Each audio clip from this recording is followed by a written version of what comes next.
Might be able to toss her salad, but you ain't putting a baby in her belly. Let's talk about why forest elves can give you the Jesus juice syringe right into your muscle, but as a human, you ain't gotta worry about a half-elf. And this lore can also be found in the mating manual. So the thing that we need to acknowledge is that forest elves can only mate with forest elves. Which is kind of interesting because in my manga, The Devil's Deal, we saw Cannabissa, that forest elf at the beginning of the video, hitting potentially on Selma's husband. If Cannabissa was trying to potentially steal Selma's man, why, if they couldn't have kids? Has she discovered a workaround to this? Well, the answer is simply going to be no. It doesn't matter if they put sperm directly right into her uterus, it will not take. And that is because back in the prior era, before the gods even arrived on this world, the Fae had a problem. They went into war with half-elves, and the half-elf armies eventually pushed the Fae to the point of extinction, but unfortunately, or fortunately, they ended up losing that war. And to ensure that that never happened again,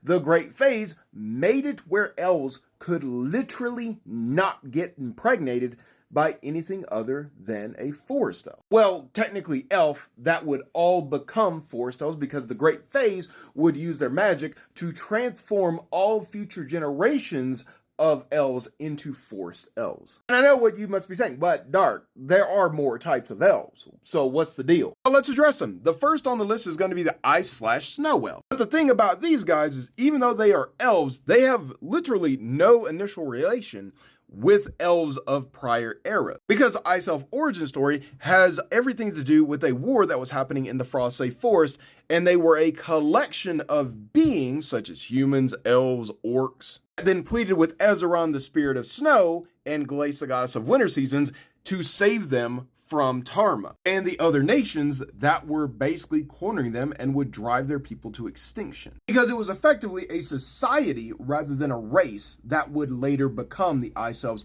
once Ezeron granted their wish for security and then later converted all those species into what we now know as Ice Elves. And Cave Elves were actually created in the Sixth Era because they were originally forest elves that underwent a process that ended up changing their entire biology due to their ongoing conflict with the Kranos. In a similar fashion to how the dwarves have an offshoot of their own species called the Molten Dwarves that were brought into existence by Igni, the spirit of fire and metal. So while the forest elves in my mangas, like the Night of Slaughter, can reproduce, there are a lot of things in the way of them actually being able to have children, just within their own race. But it is virtually impossible for a forest elf to create a half-breed. But keep in mind, I said almost, because whenever Fae, dragons, or gods get involved, the rules do not apply. If you want to see the mating manuals, click the bio and join the Ruby Gold Guild, or read the stories where all this lore takes place by grabbing a copy of The Devil's Deal and Night of Slaughter. Because I just released chapter 17 of the Night of Slaughter last night.